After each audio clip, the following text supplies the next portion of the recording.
Bon après-midi, bienvenue sur cet autre enregistrement de vidéo sur notre chaîne YouTube. Comme vous le savez, notre devise, c'est travailler pour avoir un chemin plus confortable. Parce que comme le disait Malcolm X, si le monde se permet de nous manquer du respect, c'est parce que nous nous manquons déjà du respect entre nous. N'oubliez pas de liker, de vous abonner et de partager nos vidéos pour élargir notre communauté. N'oubliez pas de commenter non plus. Aujourd'hui, j'ai choisi de vous parler de l'endettement. L'endettement auprès des banques. L'endettement auprès des microfinances. Pourquoi j'ai décidé de parler de ce sujet? Le nombre de titres fonciers que je vois affichés en vente à chaque fois que je vais chez un notaire, affichés même dans les banques, affichés dans les microfinances, de personnes aux abois, parce qu'ils font désormais une course contre la montre pour devoir rembourser l'argent, pour rembourser les prêts qu'ils ont contractés auprès des banques. Ça a attiré mon attention et je me suis dit qu'il y a peut-être quelque chose qui ne va pas. Je dois dire que j'ai fait la remarque que le taux d'intérêt auprès des microfinances est autour de 20% en montant. Et auprès des banques, il est entre 14 et 15%. Mais il faut dire que ça, c'est des taux qu'on arrive à recouper facilement. Mais que sur ces taux, il y a d'autres charges qui viennent s'ajouter, comme les assurances, comme les frais de dossier, et tout ça, ça entre dans les charges de l'argent. Ainsi emprunté auprès des établissements financiers. Sachant que l'essentiel de notre économie, l'essentiel de l'économie camerounaise est dans l'informel. Informel, ça veut dire que les entreprises ne sont pas, pour l'essentiel, suffisamment structurées, de telle sorte qu'à un moment N, on peut avoir tous les indicateurs. Le chiffre d'affaires, le capital, tout ce qui permet de déterminer le niveau maximal d'endettement. Non. Ça veut dire que la plupart de nos entreprises s'endettent sans de réels indicateurs. Or, en discutant avec quelques chefs d'entreprise, je me suis rendu compte qu'ils ne perçoivent pas la charge de la dette. Ils ne perçoivent pas que la charge de la dette vient s'ajouter aux autres charges de l'entreprise. Ça explique en partie pourquoi, après 2-3 ans, beaucoup sont incapables de rembourser. Et leur maison, leur terrain, leurs biens ainsi mis en garantie, au moment de l'endettement, sont saisis et vendus. La loi, ces dernières années, a évolué pour protéger les institutions financières et pénaliser le non-remboursement des dettes. Le volet sur lequel je souhaite insister, c'est de dire qu'étant dans une économie informelle, je pense qu'il est raisonnable que le niveau d'endettement ne déborde pas les 10-12% du fonds de roulement d'une entreprise. Et surtout, je pense que l'endettement doit être ponctuel. C'est-à-dire que ça doit être pour résoudre des problèmes conjoncturels. Ça ne doit pas être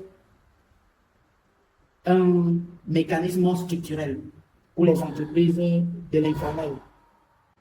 Parce que le tableau, ils n'ont pas le tableau, parce que ces entreprises n'ont pas le tableau de bord qui leur permet d'avoir une bonne visibilité sur le présent, sur les événements passés et sur l'avenir. Or, les institutions financières de leur côté prennent l'argent à qui? Les institutions financières prêtent leur argent parce qu'il faut dire que c'est le travail de la banque de rentabiliser l'argent qui est dans ses livres, de rentabiliser les dépôts qui sont dans ces livres pour reverser les intérêts aux épargnants, payer son personnel, faire face à ses charges et reverser des bénéfices aux actionnaires. Donc c'est normal que la banque prête de l'argent, que les microfinances prêtent de l'argent, que les institutions financières prêtent de l'argent. à des taux qui leur permettent de faire face à leurs charges et de dégager des bénéfices pour les actionnaires. Il faut bien remarquer que les institutions financières ne prêtent qu'aux riches. C'est-à-dire que sortez de chez vous. Bon, j'entends les discours qu'on finance les projets, mais moi personnellement, je n'ai pas encore vu. Je vois qu'on prête l'argent aux gens qui en ont déjà. Oui, c'est-à-dire que quand les institutions financières, quand les banques, j'entends par là les banques, les microfinances, quand elles se rendent compte que vous avez un peu d'argent dans vos comptes, et vous proposent le crédit facilement. Parce que là, vous n'êtes pas un gros risque.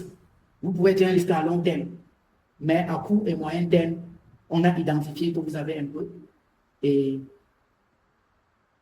vous êtes donc leur client. Vous êtes une entité sur laquelle elles peuvent prélever des bénéfices.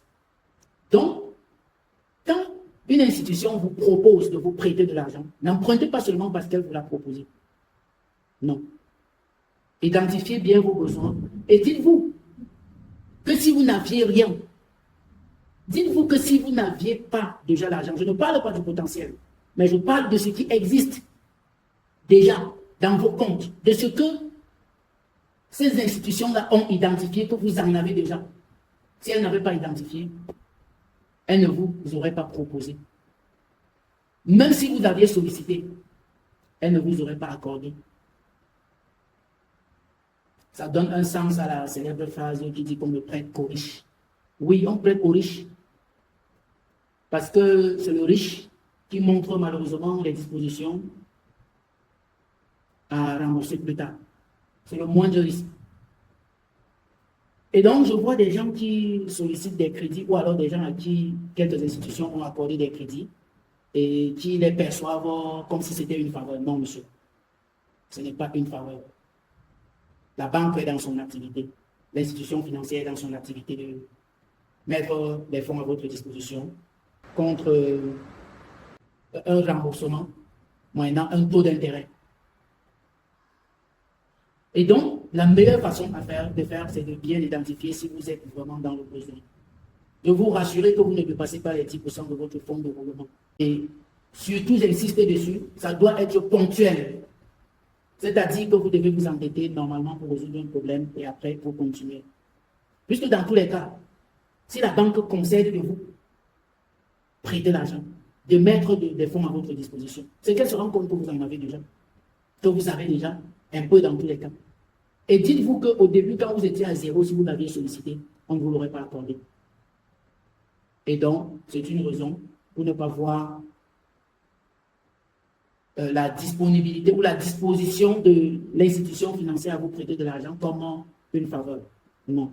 Pensez surtout au moment des remboursements. Oui. Et donc, c'est regrettable que on se retrouve dans un environnement où des gens ont commencé sans soutien et qu'ils se retrouvent